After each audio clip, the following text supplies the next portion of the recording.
الاحتلال البريطاني في الهند انتشر تعابين سامة بشكل كبير جدا في المدينة كلها، فالحكومة قررت ان هي تعمل مكافأة على كل واحد هيصطاد تعبان ويسلمه للحكومة. الفكرة نجحت في الاول، وفعلا الناس بدأت تصطاد التعابين بشكل كبير جدا وتسلمه الحكومة، وفعلا التعابين بدأت تختفي من المدينة.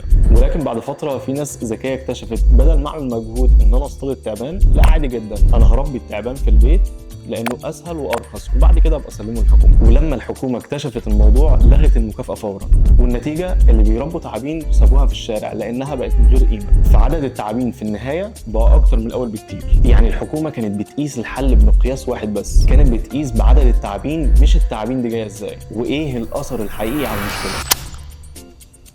وده بالظبط اللي بيحصل معاك دلوقتي مع احسن موظف عندك ارقامه عاليه وانت مش واخد بالك. احسن موظف عندك في الارقام وارد قوي يكون اخطر موظف عندك في الفريق، ممكن يحقق التارجت لكن يخبي المعلومه عن زمايله، يبيع كتير لكن بطريقه تضر العميل، يبقى شاطر لكن يقلل من زمايله ويكسر ثقه الفريق فيه. وساعتها المدير بيقول مش هينفع نخسر الموظف ده لانه ارقامه كويسه واحسن واحد عندنا. السؤال الحقيقي هو بيحقق النتيجه دي بايه وازاي، وايه الاثر اللي بيسيبه على الفريق. انا دايما بقول ان الموظف لازم يتقيم على محورين، البيهافير والبرفورمانس. ولو فضلت تحمي الموظف ده بس لانه بيحقق ارقام، هتلاقي احسن ناس عندك في التيم بيسيبوا الشركه واحد ورا التاني وهو لسه قاعد في مكانه وفاكر انه بطل. فلو عندك موظف ارقامه قويه لكن سلوكه سيء، ما تحميهوش بالارقام، لان زي ما كانت المكافاه على عدد التعابين بس رجعت التعابين اكتر، المكافاه على الرقم بس ممكن ترجع لك مشاكل اكبر بكتير من اللي انت حلتها. لو شفت النوع ده قبل كده في الشغل قول لي في الكومنتس وقول لي ازاي اتعاملت معاه. شير الفيديو لاي مدير بيقول لك انا مش عارف اعمل مع الموظف ده حاجه لانه احسن واحد عندي وارقامه كويسه.